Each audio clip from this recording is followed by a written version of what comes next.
Friends, welcome to మంచివాడు YouTube channel. ఇది మా ఊరు ఉమ్మడి గుంటూరు జిల్లా గురజాల మండలం గంగవరం అనే ఒక చిన్న పల్లెటూరు. ఈ దేవాలయం వచ్చేసి శ్రీ వీరభద్ర స్వామి వారి దేవాలయము. ఈ దేవాలయంలో ఒక పురాతనమైన కట్టడం మండపం ఒకటి ఉంది. 2 స్టేర్స్లో ఉంటుంది. మీకు నేను చూపిస్తాను. సో ఇది మా ఊరు. ఇది పురాతనమైన మండపం అన్నమాట. సో ఇది 2 స్టేర్స్లో ఉంటుంది అన్నమాట. చుట్టువైపులా నందీశ్వరుడు అయితే మీకు కనిపిస్తారు. వీరభద్ర స్వామి వారి విగ్రహం అయితే అక్కడ ఉందన్నమాట.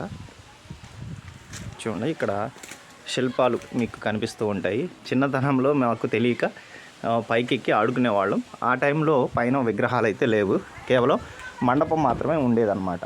చూడండి, ఇది దేవాలయము. ప్రజెంట్ అయ్యప్ప స్వామి వారి దీక్షా భవనము మా ఊరి పెద్దలు, గ్రామంలో ఉన్నటువంటి వాళ్ళు, అలానే దాన ధర్మ ట్రస్ట్ వాళ్ళు హెల్ప్తో అక్కడ దీక్షా భవనం అయితే జరుగుతుంది. అక్కడ మీకు చూపిస్తాను. ఇది చాలా పెద్ద దేవాలయం అన్నమాట. మా పల్నాడు ప్రాంతంలో ఇటువంటి కట్టడాలు చాలా ఉంటాయి అన్నమాట. ఎక్కువగా రాతితో నిర్మించి ఉంటాయి. మరిన్ని వీడియోల కోసం మన ఛానల్ సబ్స్క్రైబ్ చేయండి, వీడియోని లైక్ చేయండి. Thank you. అలానే ఈ టెంపుల్లోనే ఒక పురాతనమైన బావి కూడా ఉంది, మీకు నేను చూపిస్తాను. ఇప్పుడు ప్రజెంట్ వాడుకలో లేదు, కానీ దీనికి అనుసంధానంగా ఒక మోటార్ అయితే వేశారు. చూడండి, చాలా లోతు అన్నమాట. ఇది పిచ్చి చెట్లన్నీ మొలిచినాయి. దేవాలయంకి తిరునాళ్ళు జరుగుతుంది. ఆ టైంలో దేవాలయం అంతా మంచిగా క్లీన్ చేస్తారు. కొంత వాటర్ లీకేజ్ అవ్వడం, ఇప్పుడిప్పుడే కన్స్ట్రక్షన్ జరుగుతుంది.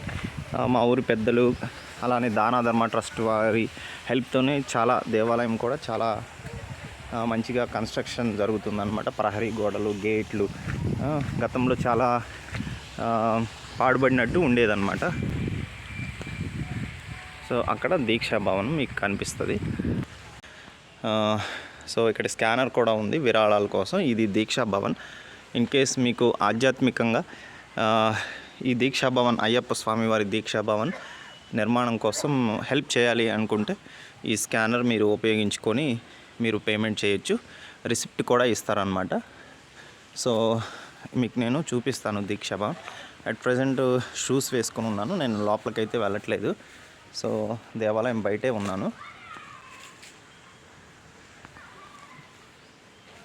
చూడండి, మా ఊరి ప్రజలు చాలా కష్టపడుతున్నారు. మా బావగారు కూడా చాలా విరాళాలు సేకరిస్తూ ఉన్నారు. ఇది పూర్తి దేవాలయం.